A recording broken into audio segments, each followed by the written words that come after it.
Welcome to Brevard Meets. My name is Kevin Jeffrey, your moderator, and joining me today is Mark Dickinson, the man behind James Madison Audits. And if you've not heard of James Madison Audits, you want to go and check it out. It's got some great stuff there. Police and government audits are being conducted by citizens all across America. Many of the audits are revealing a severe lack of understanding of the Constitution by police and government officials all across the country. Often, a citizen will approach a police or government official in public and test their constitutional right in certain activities. This often leads to the police being called and the citizen challenging the understanding of those officers on the Constitution. In most instances, the officers are forced to retreat for the lack of constitutional standing. One such audit was conducted in Titusville, where a citizen with an AR-15 right out on the river he had it strapped to him and he was fishing, but he was permitted to continue due to the fact that he had the constitutional right to do so. Do the same thing. You already know who I am. There's my fishing license right there. Fishing license. Other than that, oh, hang on one second. Just let me see what they're doing. Hold on. That's my fishing license. You guys can't even run my fishing. The only thing you're doing is taking my name and running it through David. Because guess what? I've already got all those records. I don't need David. David just tells me if you have a... Oh, NCIC, FCIC. We already know. You guys illegally arrested me for a felony for wiretapping. And guess what? What happened with those charges, bud? What happened? Bye. See ya. Okay. Well, see you later. I got a fishing license and I'm fishing. This is just a string. This you is don't. A string in the water. You are not FWC. If you want to call FWC, you can call them and get them out here. Because other than that, I am telling you I'm fishing, and then we will find out if FWC proves that I'm fishing. Michael, let's waste taxpayer money just like you did, and you're going to cost taxpayers a lot more money in a couple. Yeah. Don't worry, buddy. I got your name, I got your badge number, and I'm gonna. Well, I want the incident report number, blah blah blah. Don't explain to me. Did I draw my gun on you? No. This guy violated my rights. He violated Florida state. Hey, can you arrest him? No, I won't be doing it. See, exactly, because he violated state law. Do you have a Florida concealed weapons permit, Mr. Anderson? That's none of your business. See, and I will find that out, because if you do, you signed a piece of paper saying, I know the 790 statutes. Under 790.33, you violated the law. You owe me $5,000. Do you look up that law? Look up 790.33. You owe me $5,000 for violating my rights. Florida law gives me $5,000 every time you want to violate preemption law, saying I can't be somewhere with a gun. What did I violate? Preemption, 790.33, okay, which is preemption. No city, county, town can come up with any law that restricts my firearm rights. And your Chief Lau said the reason I was being trespassed was because of my firearm. That is against preemption. Your city, county, town cannot create their own firearm ordinances. There's other people. Look. I'm just saying. No, not my ID. There you go. You don't need it. 379.354 states that I either have to have my fishing license, an ID that states that I have some kind of special permit, 5-year lifetime. It would be stated on my license. I know the law. I have to identify You're identifying me right now because this is a state issued ID. How can I know this is your? Because here we are. Match your name to the ID with the date of birth. There's me. I am telling you, this is me under statute 379.354. Look it up. Look up the statute. Come on, let's go look at my fishing gear. Come on. You're not going to get my ID. This isn't going to happen. You're going to take my fishing license just like they always do. Every FWC officer takes my fishing license, and that's what's going to happen right now. Anything else, I guess I'm going to jail if you don't want to accept that. I'm not looking to arrest you. Then just leave me alone. Then leave me alone. I am lawfully fishing. I lawfully read. There's 2 different licenses. I just want to be left alone and fish. I get that.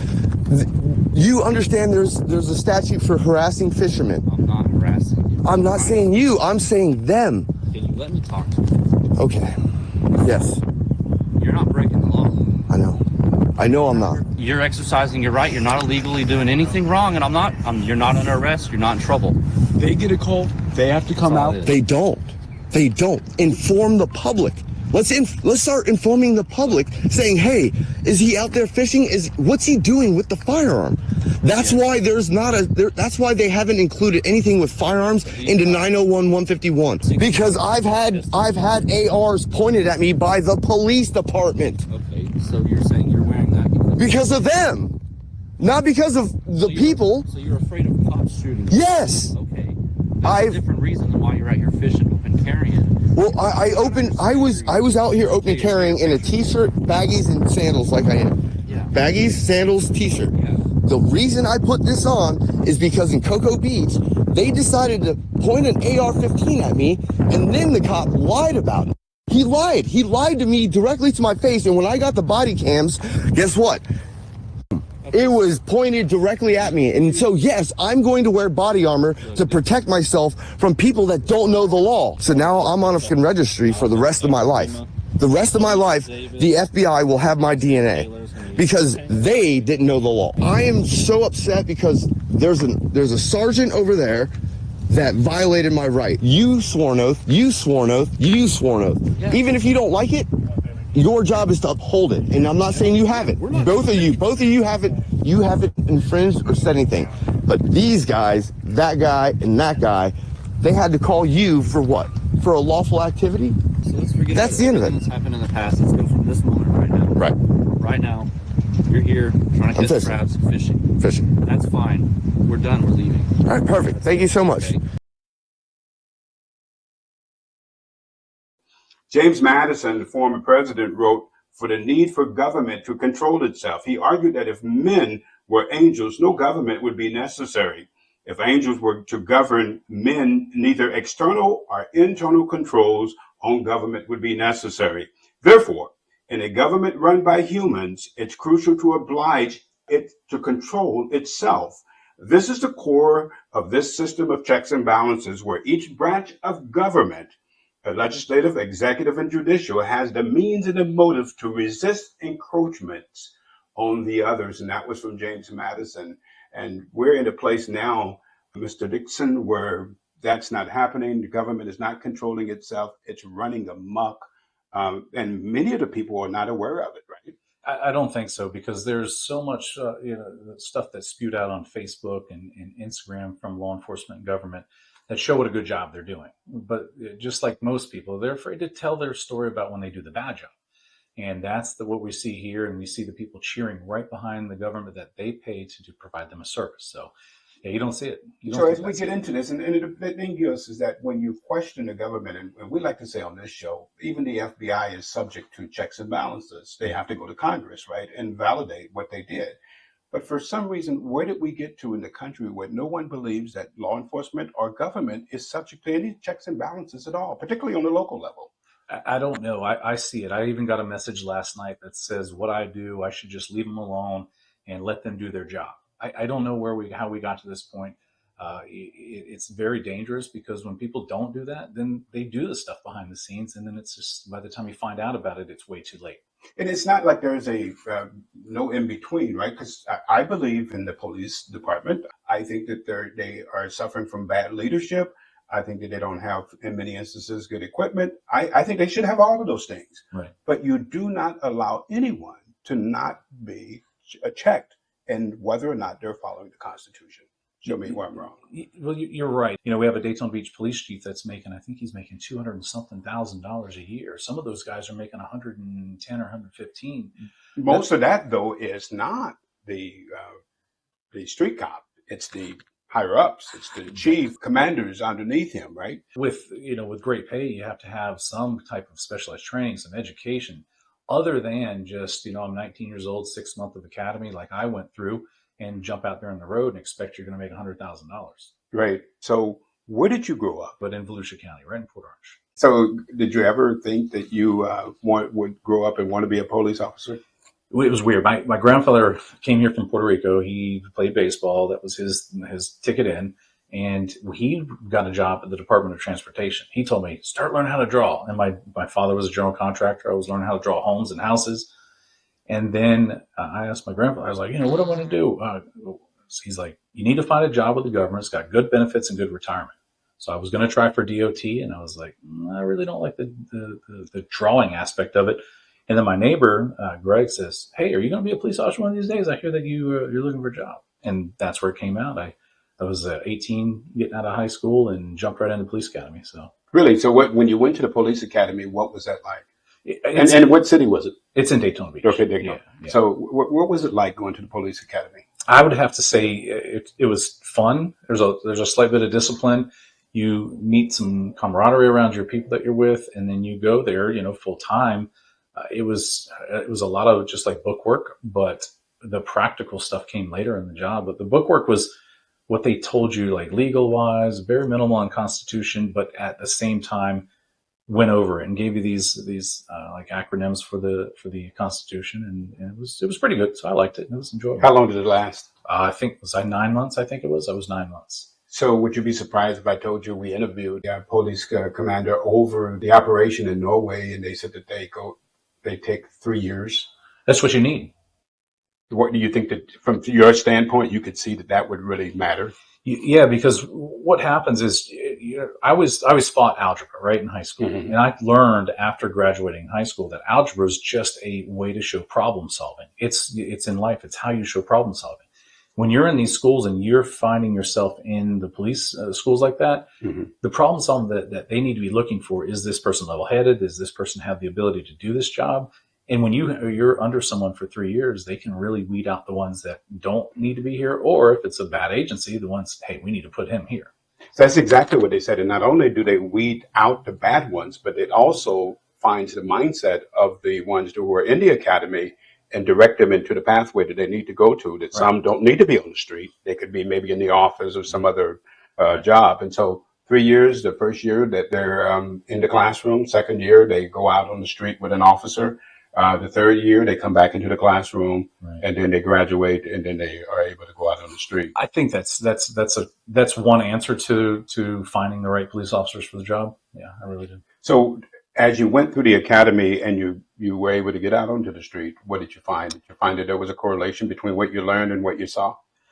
What we learned is book work, and you learned the elements of certain crimes. When you get out there, then it's real life, and you're looking at the scene and having to process what you've kind of learned for these 6 months, but it's broken up into like 4 or 5 sections, so you're not really honed in on it.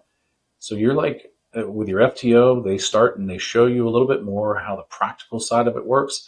And then like about 2 months after you're on FTO, they say, you're it, I'm just watching. Wow. Yep. So was that scary? I guess you could say the most nervous portion of it is when I had to ride with a sergeant. And that was it. The FTO that I was with, he actually turned out to be the chief of South Daytona just recently. And the hardest part was riding with the sergeant, because he wasn't playing games with you, but he was playing games with you and testing you every which way you can think about it, because he's responsible for you. If you screw up, it's on him. So yeah, that was the hardest part. That was the nervous part. So what was the most challenging experience you had on the road? I have to say, both dealing with the inside personalities and the outside personalities, because you're going to a call, you're thinking like, all right, I'm going to go here, I'm going to handle it, I'm going to tell them what to do. But then you get the pushback and like, you need to do what I need to tell you to do. You get the people like me now telling you need to do your job. You need to do this. And then when you don't do it, admin is asking why that. So it was the balance of being in the middle of admin and the people on the road there that are calling you for service. So if you were constructing an academy for police based upon what you know from the academy, from being out on the street, to what you see now being an auditor, what is missing? Accountability.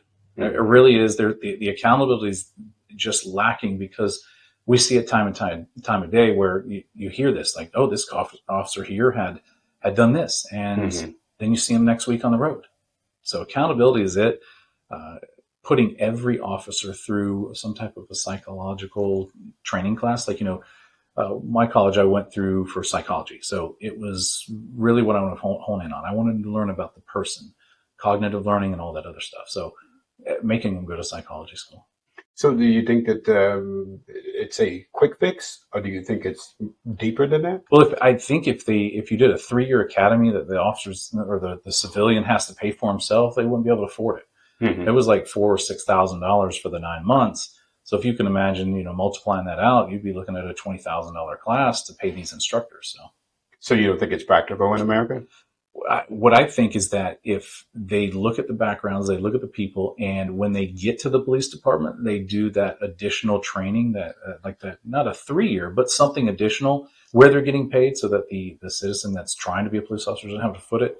That will really help out. How did you get into the audit process? Oh, man, I left the department in 2008. And then in 2014, we were remodeling our house. And when I was remodeling the house, we had a neighbor that threatened to shoot bottle rockets in our house. And he was so mad about a remodel. And all we were doing was improving the house. One night he did say that I'm going to shoot some mortars in his house and burn his house down. So I called the police. They came out. My wife came out there with me. And I said, we got to sue our neighbor. We got to sue him. We got to do something. So we were documenting everything. Officer Fischetti from Port Orange came to the house. And when he comes out, I tell him first thing, because I'm like, maybe he needs to know about this. So don't say anything stupid. Hey, we're recording you just because we're going to go after our neighbor. My wife's holding the phone about 5-6 feet away from me. And he goes, well, if you record me, I'm going to take you to jail. And I said, that's what we're going to do. We're going to do it. And he says, turn around and put your hands behind your back. What motivated him to say that? They're in control. They want to do that. They think that they can control everybody at that point. And they just don't have the ability to when you have someone like me that knows the law, and that's it. They want to do that in hopes that you don't know what you're talking about to control that situation. So you think it would have been, he would have responded different if he had known the circumstances that you did know the law? I don't know if he would. Port Orange had their recorders on their body anyway. They had these little recorders, and he was recording anyway too, but he decided to do that authoritative, I'm in control, I'm going to tell you what to do, and unlawfully do it at that. So I don't know if he would have known the situation or not, because they don't care. It's an inconvenience a lot of the times when you call the police. They're like, oh, we got to go to this call again. So, yeah. So do you think you get caught up in the moment as a police officer and you're not even thinking about the other circumstances of how it looks? Yeah, of course. I mean, when I was doing it, the same feelings were there. I would have we had people that would film us, but our agency's like, just let them do it. Who cares? What are they going to do? You can't do anything. But you do get caught up in the moment. You get tunnel vision. You get amped up on a call. And whether you've been there a few times, you might be tired of it. And there's a human element to it that shouldn't be there, because they should realize every time they get the call, hey, I'm paid to be here. I can stand here all day long, and I still get paid for it. So I think they do get caught up in a moment of power and control a little bit. So how did you end up leaving the police department? You said you were there for 10 years. Yeah. What happened? And just to touch on the time frame, 2014 is when I was threatened to be arrested, but 2018 is when I started. Okay. So it took 4 years to cross that thin blue line. So the police department in 2008, I was full into my photography business. I was working on the side. I started in 99, moonlighting with the department. And then from that point, in 2008, I was like, it's going really good. So I told everybody at work, I said, I'm done. I got to do this. And I put my 2-week notice in, slid it, and kicked it under the chief's door because the guys were jousting me. So you're not going to do it. I said, sure it is. I'm out. And as soon as I did that, I felt a weight lift off me. And I said I was going to do my photography business full time, because we were making, $3,000 to $6,000 a month doing wedding photos and photos. And that was that. And then the recession hit in 2008. So did they give you a hard time when they thought that you were going to leave policing to do wedding photos? No, they knew it was there, because they're like, hey, do you want to work some overtime? I was like, no, I'm working this wedding. I'm going to make $3,000 on this wedding. I'm not going to work this. So they saw the money. They knew that it was coming, because we were making $10 an hour part-time and then $11.08 full-time. And after those 8 years where it was coming down to, I think it was at $16 an hour. So it was extremely low. I was one of those small agencies that didn't get paid well. But yeah, that was the pivotal moment. And then, like I said, the recession tore me apart. The audits started, though, as a result of the police officer and his response. Oh yeah, that to your wife photographing or a video, videoing. And when he threatened to arrest me while she's videotaping, I said, "Wait a second, why are they doing this to me?" He knew I was a police officer, a former police officer. He knew that. They've been out there a few times because of the neighbor, and it triggered me and said, like, what? Why would they? If they're doing this to me, they got to be doing it to everybody. So then I sat on YouTube and I'm like, stumbled across some audit. I think it was James Freeman. He kind of resembles me with a beard when I grew one out. And I watched that and I was like, oh my gosh, there's so many people that are doing this. And then another 4 years after that incident, I told my wife, I was like, I'm going to do this. I'm going to make these videos because they're doing it to me. I know they're doing it to everybody else. And sure enough, it was an explosive response once it happened. Are you surprised? I mean, because I've now started watching them, and one of the guys that I watch a lot is the We the People University. Yeah. He's a former police officer as well. Right. And one of the things that he said that it really, as being on the force, he didn't like the cowboy mentality of many of the police officers. And so he ended up getting off the force, and he wanted to educate people about their constitutional rights. Right. Did you have a similar experience? Yeah, there was a lot of, when I was talking to people after I did a couple of my first videos, I was getting those tips and that, and I wanted to learn what they were going through so that I could help them with, like, here's an example of what's going on. Here is another situation just like yours. Here's the outcome of it. Use those as comparators so that if you are coming up in a criminal case, say, hey, on this case here, they did this or that. Yeah, so it's a teaching lesson. I do like it. I do a little bit more hands-on than those guys, so they have their risk out there is nearly zero. Yeah, I mean, you're mixing it up. I mean, you're going into buildings, you're going and you're confronting some of the police officers themselves, right? Yeah, so I will catch things on the scene that I'm watching that I know that are violations or I know that are policy violations. For instance, specifically Port Orange pulled a car over and the guy said he had a BB gun in the car. Mm-hmm. And for whatever reason, they wanted to secure it and get in the car. But as soon as they got to the car, instead of just, he specifically said, it's right underneath the seat, right where the handle that slides the car back and forth is. It's right there. And yeah, you can get it, make sure it's not a real gun. Okay, cool. And they get in the car, and instead of going right to that location, now they're shining the flashlight around, looking at other stuff. So then we've had officers who have told us that when they pull you over, one of the things that many officers want to do is to try to search your car. Yeah. Is that true? 100%. And so what would your response be? Well, there's two reasons why they're going to want to get in your car. And a lot of them are calling out, hey, they'll call it out of the radio to justify it. Send me a second unit. I got furtive movement. And furtive movement means that you are just, moving your hand and they see your shoulder drop or something like that. And then they pull you out the car and they have the authorization to search that immediate area. So it's a slippery slope for them to violate rights, even though that may not happen. Or if the person's going to get your driver's license, that's furtive movement. Now they can search you.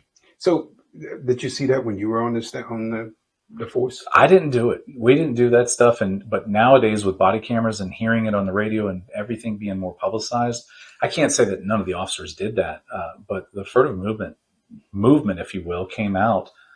It started coming out in like 2007 or 8. I remember a lot more hearing about that. So are you seeing that a lot of the departments are charging people with a lot of different charges that ultimately end up not being legitimate? Well, I mean, yeah, if you're a regular old citizen, they'll stack you up. And we were told to do that too, is everything you can think of, charge them with it if you have it. And then when we get to court, we'll figure it out later and we'll figure out which one will stick the best. Wow. You think it happens a lot? I know it does.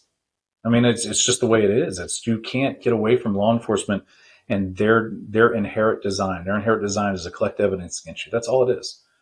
That's all their job is to. Yeah, they save people, they protect people, they handle crashes, but they're there to collect evidence. That's why they're in existence. Have they become a financial institution? I mean, it looks like not only just law enforcement, but you got bail bondsmen and all of these things that are profiting off the crime.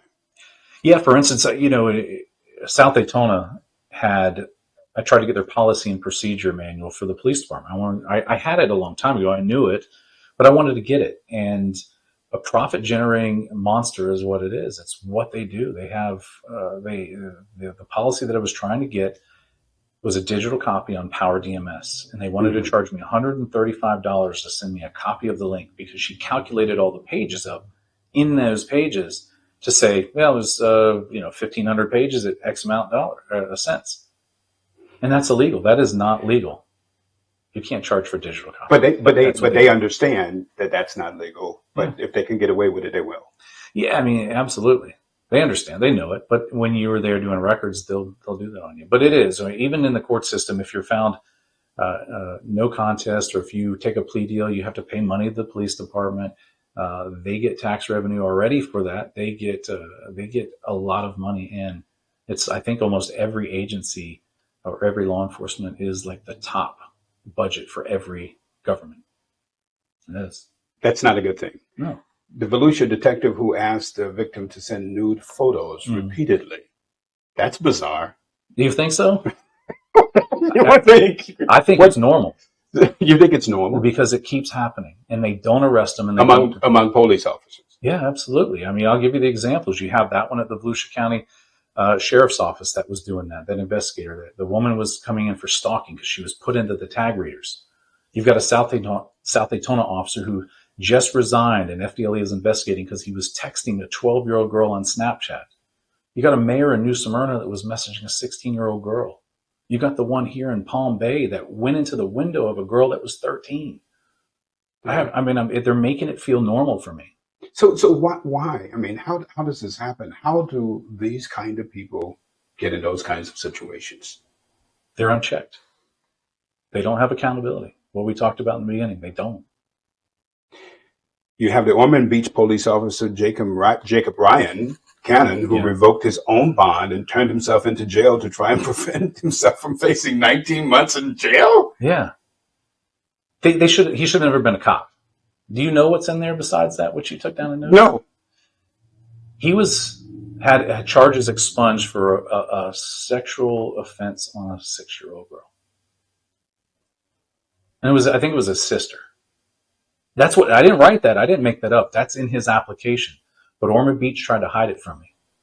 They wouldn't give it to me and said, no, we can't release anything that is criminal history background checks. And that's not that. That is his writing it down.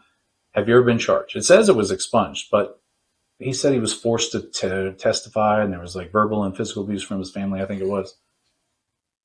So as you look at these cases, particularly the last two, are you surprised that maybe more people are not questioning the police? They're not, because even like I said, that one here, I'm going to tell you another one. In Port Orange, I'm not going to get too graphic with it, but there was a police officer there that was bragging to his zone partner about him and a 16-year-old boy, and they let him resign. So in a lot of instances, a lot of these things are happening where they are allowed to resign. Yeah. That allows them to be able to go and be employed again at another department. Absolutely. Yeah, that's where the accountability and the checks and balances are not coming in. When they are required to resign or they get in trouble, when they resign either in an investigation, they got to fill out a CGSTC form 78 or 60 and a 61. That's what separates you from the agency. And just like recently we got one, I think it might have been one of the Volusia ones, but and the checkbox says resigned, not involving misconduct. So they don't go to FDLE and get their certificate reviewed. Happens everywhere. Orange City, for the guy that had a domestic violence issue, they corrected it. They fixed it. I called him. I said, well, he didn't resign without any investigation. He was under investigation, resigned the same day that he was arrested. And you launched the investigation the same day. So they corrected it. But it's hard to get that corrected. So why? I mean, wouldn't the police department, wouldn't they want transparency? No. Why not? Because that's a fantasy world that most people live in. But the average American believes that their law enforcement is outstanding and that they're going to always act right, and we can trust them to act right. I don't think so. I mean, there's a lot of people do believe that. But that's the reason why. Like I said in the beginning, they post these beautiful things on Facebook. Look what we're doing to the kids. Look, we're over here. We did a bike drive. We're out here. We're out standing here with the school zone, crossing kids across the street, keeping them safe. But they don't share. That's the buzzword. Yeah.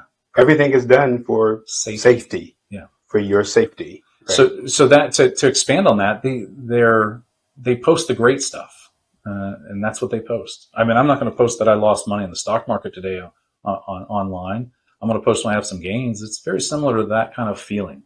So is this something that has been going on for a long period of time, or did we just get here recently? I think since the day of time in the 1900s when the first police departments were enacted, because they were bombing cities in New York, and they were doing all kinds of stuff from the day of time. And they were fighting the mafia a lot more back then, the organized crime stuff. But yeah, I think since the day one, there has been walking that gray to black line, where they're crossing over. What about citizens doing the audits? I mean, do you think that that's counterbalancing some of that? Well, it'll get you put on a list. you'll be put on a list. I think it is the safest way for someone to do that is, if you see a traffic stop and you have 5 minutes, take an opportunity just to record it. You keep your fellow citizens safe. And if you see something going crazy where it goes wild, then you have that there. And then you can be that objective witness on the outside of that internal investigation, what they're doing, and say, hey, we got video of it. So if you have a moment, always film the police. You're not doing anything. Maybe you could help save them too.